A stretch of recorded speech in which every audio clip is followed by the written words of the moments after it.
માં સાથે બાળકની કેટલી મોહબ્બત હોય છે, માં સાથે બાળક કેવું જોડાયેલું હોય છે, એની પ્રીતિ ક્યાંથી, એને પ્રેમ છે ને પહેલો પ્રેમ માથી શરૂ થાય. તમામ દીકરાનો પહેલો પ્રેમ પોતાની માથી શરૂ થાય. અને હું તો વ્યાસપીઠમાં કહું કે દીકરીઓ, તમારે લવ કરવો હોય ને તો આ જગતમાં બીજા કોઈને લવ ન કરાય, તમારા પપ્પાને જ લવ કરાય. સાહેબ, લવ કરવા જેવી કોઈ ચીજ હોય ને એ તમારું પપ્પા છે.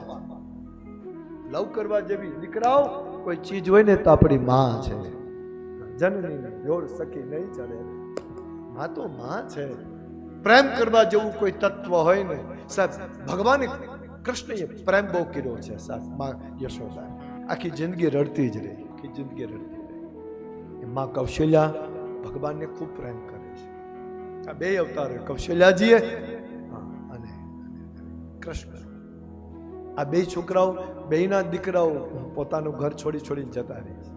ભગવાનને એ લગ્ન થયા એટલે 27 વર્ષની ઉંમરે ભગવાનને વનવાસ થઈ ગયો છે. અને અહીંયા ભગવાન 11 વર્ષ ને 52 દિવસના થયા ત્યારે ભગવાને ગોકુળ છોડી દીધું છે. બે યાત્રાઓ, બેની જુદી જુદી યાત્રાઓ છે. બે એંગલથી બે માટે બહાર ગયા પછી યુદ્ધ આવ્યા છે. બંને માટે, કૃષ્ણ માટે યુદ્ધ આવ્યું મહાભારત કાળનું, રામ માટે રામ રાવણનું યુદ્ધ આવ્યું.